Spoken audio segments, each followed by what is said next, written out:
দুদিন আগেও যেই ঘরটাকে স্বর্গের মতো সাজিয়ে সংসার করেছি, সেই ঘরটা আজকে লণ্ডভণ্ড হয়ে পড়ে আছে। জীবনের নামই পরিবর্তন, আর এই পরিবর্তনটাকে হাসি মুখেই মেনে নিতে হবে। প্রতিটা সেকেন্ড আমাকে এই ঘর আর ওই ঘর করতে হচ্ছে, তার মাঝখানে আমাকে রান্নাটাও করতে হয়েছে। আজকে সব ফ্রিজের খাবার দাবার মানে সবজি টবজি বের করে আমি রান্না করে নিয়েছি, কারণ ফ্রিজটা এবার বন্ধ করে দিতে হবে। তো সেই কারণে আমি এখানে একটুখানি কাঁচা আম, কাঁচা লঙ্কা বেটে নিচ্ছি। এই যে আজকে একটু আম কাসুন্দি চিকেন বানাবো।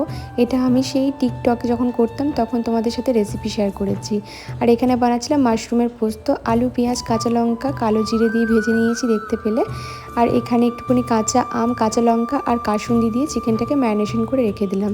তারপরে আলু পেঁয়াজ কাঁচা লঙ্কা ভাজা হয়ে গেলে এর মধ্যে মাশরুমটাকে আমি দিয়ে দিলাম। আমার তো গরমে পুরো স্কিন লাল হয়ে যায়। আর যারা প্যাকেজিং করে এই জিনিসগুলো নিয়ে যাবে তারা দেখতে এসেছিলো ঠিক কতগুলো জিনিস আছে, তো সেইটাই দেখাচ্ছিলাম ওদেরকে ঘুরে ঘুরে। রান্নাও হচ্ছে, কাজও হচ্ছে, চারিদিকে ছোটাছুটি হচ্ছে। এখানে আলু মাশরুম পেঁয়াজ সব কিছু সেদ্ধ হয়ে যাওয়ার পর পোস্তটা দিয়ে একটু নাড়াচাড়া করে শুকনো শুকনো করে নামিয়ে নিলেই আলু মাশরুমের পোস্ত রেডি হয়ে যাবে। তোমরা বানিয়ে দেখো, খুব ভালো খেতে লাগে।